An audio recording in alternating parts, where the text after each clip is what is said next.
আজকে যারা হজ পালন করে আসতেছে অনেকের মধ্যে ফরজ ইবাদত সালাতেই দেখা যায় না। আছেন এরকম অনেকে আছে,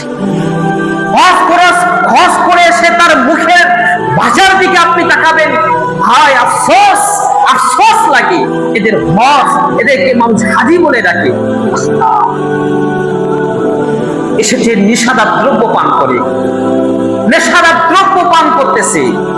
সম্মানিত মুসলিয়ান ইকরাম, যারা এরকম কাজে লিপ্ত রয়েছেন, হজ করে এসেছেন, খারাপ কাজের মধ্যে আছেন না। যে কি আল্লাহ মাইবি করেছো, তুমি